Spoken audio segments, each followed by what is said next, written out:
জামাত শিবির নিষিদ্ধ করতে চায় এনসিপি। অবাক হচ্ছেন? বিষয়টা এরকমই। দর্শক, খবরটা একটু অন্যরকম শুরু করি। জাপার মানে জাতীয় পার্টির রাজনীতি নিষিদ্ধের দাবিতে লিগ্যাল নোটিশ। মানে জাতীয় পার্টি নিষিদ্ধ চায় অনেকে।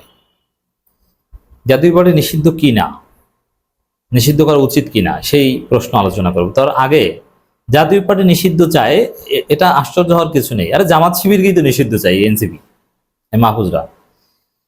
যদি বলা হয় যে জামাত ৭১ যুদ্ধাপরাধের সহযোগী, এর অর্থ কি?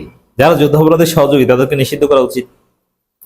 ট্রাইব্যুনালে জামাতের বিচার করা উচিত। এখন ট্রাইব্যুনালে আওয়ামী লীগের বিচার করবে, এই জন্য আওয়ামী লীগ নিষিদ্ধ। আওয়ামী লীগের বিরুদ্ধে অভিযোগ গণহত্যা, জামাতের বিরুদ্ধে অভিযোগ গণহত্যা, বরং জামাতের বিরুদ্ধে আরো বেশি অভিযোগ, বড় অভিযোগ, কারণ ৭১ গণহত্যা ২৪-এর চাইতে বড়। অর্থাৎ ট্রাইব্যুনালে আওয়ামী লীগের বিচার করতে হলে যদি আওয়ামী লীগকে নিষিদ্ধ রাখতে হয়, তাহলে জামাতের বিচার করতে হলে জামাত শিবিরকে নিষিদ্ধ রাখতে হবে। এনসিপির বয়ানের তাৎপর্য এটা, সরাসরি তো বলতে পারে না যে আমরা জামাত শিবির নিষিদ্ধ চাই, কার্যত ওরা জামাত শিবির নিষিদ্ধ চাই। জামাতকে যুদ্ধাপরাধের সহযোগী বলা এবং সে অভিযোগে জামাতের বিচার করতে চাওয়া, যেটা নাহিদরা বা সবাই বলেছেন যে এই ২৪ সব ৭১ সব গণহত্যার বিচার করতে হবে। এই বিচার করতে চাওয়ার মধ্য দিয়ে কার্যত জামাত শিবির নিষিদ্ধ চাইল। এরা মনের কথা বলতে পারছে না, এদের কথার তাৎপর্য এটাই, নিষিদ্ধ চাই। অবাক হচ্ছেন? এটাই। এখন এরা কি চায়? এরা চায় যে দেশে ফাঁকা মাঠে শুধু এনসিপি রাজনীতি করবে, আওয়ামী লীগ থাকবে না, আওয়ামী লীগের লোকজন যেন এনসিপি করে, বিএনপিকে ধঞ্চে বানিয়ে রাখা হবে যেন বিএনপি কিছুই করতে না পারে। জামাত শিবিরকে বাদ দাও, জামাত শিবিরের সাবেক শিবিরে তো এমনিতেই এনসিপিতে এসেছে একটা অংশ, তা বাকি জামাত শিবির যেন এনসিপিতে আসে, জামাত শিবির বাদ, এটা থাকবে না। জাতীয় পার্টি তো এমনিতে লোক নাই, যারা আছে তারা যেন এনসিপি করো। এনসিপির বিষয় হচ্ছে এটা। এখন দেখেন, আওয়ামী লীগকে নিষিদ্ধ করা জরুরি, জাতীয় পার্টি নিষিদ্ধের কথা আমি বলবো না। জাতীয় পার্টি কিছু না, দইঞ্চা। অতএব এদের নিষিদ্ধ করার কোনো প্রয়োজন নেই, এরা এমনিতেই নিষিদ্ধ, এদের কোনো ভোট নাই, এরা ইউনিয়ন পরিষদের চেয়ারম্যান হওয়ার যোগ্যতাও রাখে না। অতএব এদের নিয়ে এত কনসার্ন হওয়ার কিছু নেই। আওয়ামী লীগ নিষিদ্ধ না করলে এটা নিয়ে কনসার্ন হওয়ার আছে, কারণ আওয়ামী লীগ সংগঠন সারা দেশে আছে। মানে বিষয়টা এরকম, আওয়ামী লীগ নিষিদ্ধ করা হয়েছে, এটা জনদাবি ছিল।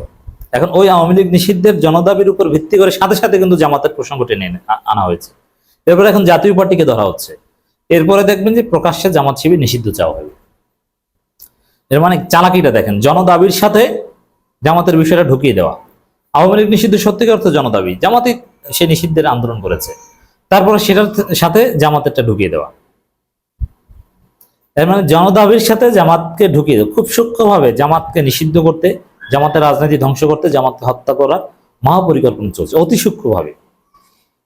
এই জন্য খেয়াল করেছেন যে জামাত শিবিরের সাথে খুব ভালো সম্পর্ক, কিন্তু হঠাৎ করে আওয়ামী লীগ নিষিদ্ধের সাথে সাথে জামাত নিষিদ্ধ বা জামাতের বিচার বা জামাতকে ৭১ সহযোগী এইসব প্রশ্ন তোলা হয়েছে সাথে সাথে। যেমন বলা হয় যে জাতীয় সঙ্গীত নিয়ে জামাতের সাথে কিছু ঘটেনি, ওখানে ওটা চরমনের সাথে ঘটেছে, এক বা কৌমি কিছু বাচ্চাদের সাথে। আর গোলাম আজমের বাংলায় এটা টলারেট করা এনসিপির জন্য কোনো ব্যাপার না, এটা সিম্পল স্লোগান। গোলাম আজম তত্ত্বাবধায়ক সরকারের উপহার, তিনি বাংলাদেশের নাগরিক, আদালত কর্তৃক সার্টিফাইড একমাত্র ব্যক্তি, তিনি আদালত কর্তৃক নাগরিকত্ব পেয়েছেন। অর্থাৎ তার বাংলা না, তাহলে কার বাংলা? তোমার বাপের বাংলা। গোলাম আজমের বাংলা হলে তোমার বাপের বাংলা, আমার বাংলা, সবার বাংলা, বাংলাদেশ সবার বাংলা। তাই গোলাম আজমের বাংলা বললে সমস্যা? বাংলাদেশের এখন সবচেয়ে বড় ইসলামী দলের সাবেক প্রধানের বাংলা বললে সমস্যাটা কোন জায়গায়? কোন সমস্যার কথা নয়। কিন্তু এটা নিয়ে রাজনীতি করেছে, এটা নিয়ে রাজনীতি করা মানে এটা হচ্ছে যে যেভাবেই হোক না কেন, গোলাম আজমের বাংলা স্লোগান না দিলেও অন্যভাবে হলেও দেখতেন, যেভাবেই হোক না কেন যেভাবেই হোক না কেন জামাতকে টেনে এনে ওই আওয়ামী লীগের বিচারের সাথে জামাতের বিচার প্রসঙ্গটা জুড়ে দেওয়া হতো। আর এটাই হচ্ছে এনসিপির খেলা, যে জনদাবির সাথে জামাতকে ঢুকিয়ে দিয়ে ধরো, জামাতকে, জাতীয় পার্টিকে ধরো, এরপরে জামাত শিবিরকে ধরো, মানে জনদাবির সাথে জামাতকে ছোট্ট করে সাথে ট্যাগ দিয়ে দিবি। এবার আওয়ামী লীগের নেতৃত্বাধীন 14 দলের দলীয় জোটের শরিক জাতীয় পার্টি, 14 দলের জোটের শরিক কিন্তু জাতীয় পার্টি না। ফাইনালি সর্বশেষ জাতীয় পার্টি সহ বাকি দলগুলোর বিরুদ্ধে কার্যকর পদক্ষেপ নেওয়া নির্বাচন কমিশন সহ সরকারের আইনি নোটিশ পাঠানো হয়েছে। নোটিশে দলগুলোকে সন্ত্রাসী সংগঠন হিসাবে ঘোষণা করা সহ তাদের রাজনীতি নিষিদ্ধ ও নিবন্ধন বাতিলের দাবি জানিয়ে সরকার সংশ্লিষ্টদের প্রতি লিগ্যাল নোটিশ পাঠানো, যেটা এটা কিছু না, ইলিগাল নোটিশে সরকার কিছু আসে যায় না। কিন্তু কাজটা করা হবে এরকম, যেমন 14 দলের উপরে জনগণ ক্ষুব্ধ, এতে কোনো সন্দেহ নাই, আন্দোলন করলে জনগণ সাড়া দিবে, কিন্তু ওইটার সাথে জামাতকে ঢুকিয়ে দেবে যে এত কিছু হলো বাংলাদেশে, মানে এই ন্যারেটিভ আনা হবে যে জাতীয় পার্টি নিষিদ্ধ করা হলো, বা ওয়ার্কার্স পার্টি, গণতন্ত্রী পার্টি, গণ আজাদি, সাম্যবাদী দল, অমুক তমুক, 14 দলের যে তরিকত ফেডারেশন, কমিউনিস্ট পার্টি ইত্যাদি ইত্যাদি, এই 14 দলের শরিকদের নিষিদ্ধ করা হলো যদি হয় গণহত্যাকারী দলের সহযোগী হওয়ার কারণে, গণহত্যাকারী দলের সরকারের অংশ হওয়ার কারণে, তাহলে জামাতও তো সেম কাজ করেছিল, 71-এ গণহত্যার সহযোগী ছিল, 71-এ যে সরকার মালিক মন্ত্রিসভার সদস্য ছিল জামাত, 2টা মন্ত্রণালয় পেয়েছিল, তাহলে জামাতের বিচার কেন হবে না, তাদের কেন নিষিদ্ধ হবে না? এই জাতীয় পার্টি বা এদের নিষিদ্ধ করে, আমি বলছি জাতীয় পার্টি বা এই 14 দলের নিষিদ্ধ করে, এটা আমি সমর্থন করি, কিন্তু এগুলোর সাথে ওই জামাতেরটা ঢুকিয়ে জামাতেরটা বৈধতা দেওয়া হবে, এইদিকে এগোচ্ছে এনসিপির বাচ্চা, ওরা বাচ্চা ছেলে, এই জন্য আমি বলি।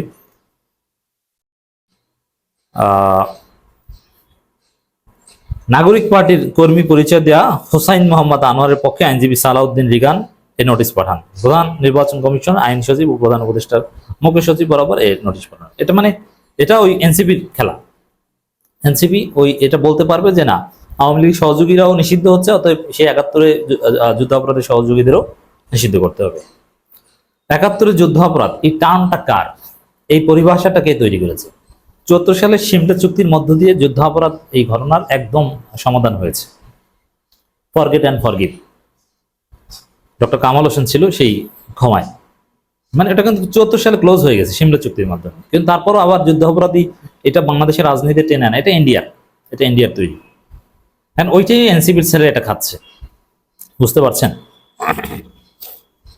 পর হোসেন মোহাম্মদ আনোয়ার বলেন, আওয়ামী লীগ দমন পীড়ন একা চালায়নি। সেম কথা বলবে 2 দিন পর, ভুট্টো, ইয়াহিয়া এরা একা গণহত্যা চালায়নি, জামাত ছিল, এই ন্যারেটিভ নির্মাণের জন্য এটা করছে। 14 দলীয় জোটের সিদ্ধান্তেই তারা সন্ত্রাসী কার্যক্রম চালিয়েছে, কিন্তু আওয়ামী লীগ কার্যক্রম নিষিদ্ধ করা হলেও বাকিদের বিষয়ে কোনো ব্যবস্থা নেওয়া হয়নি, তাই সেসব দলগুলোর বিরুদ্ধে কার্যকর পদক্ষেপ নিয়ে নোটিশ দেওয়া হয়েছে। এটা ভালো, কিন্তু এই ভালোর আড়ালে এদের নোংরামি আছে, কারণ আমরা দেখেছি আওয়ামী লীগ নিষিদ্ধের সাথে সাথে এরা ভারতীয় নোংরামিতে পা দিয়েছে, জামাতের বিচার চাওয়ার মধ্য দিয়ে। নোটিশে বলা হয় 57 বছর বয়সী আওয়ামী লীগ 37 দিনে আন্দোলনে গত আগস্টে পালিয়ে যায়, যেমন নানান কথাবার্তা আছে, অতএব এদের উদ্দেশ্য ক্লিয়ার। এখন জামাতকে বিচার বা জামাতকে ধরতে, জামাতকে হত্যা করতে পেরেছিল আওয়ামী লীগ ভারতের সহায়তায়, চীন, রাশিয়া সবাই সমর্থন করেছিল, কিন্তু এনসিপি এমন কিছু হয়ে যায়নি যে জামাতকে একদম হত্যা করতে পারবে। জামাত একটু চোখ কান খোলা রাখলে, একটু সিরিয়াস হলে পারবে না, তবে জামাত ভুল করলে পারবে। তা আশা করি জামাতের সাথে ওরা এবার টিকতে পারবে না, পেরে উঠতে পারবে না।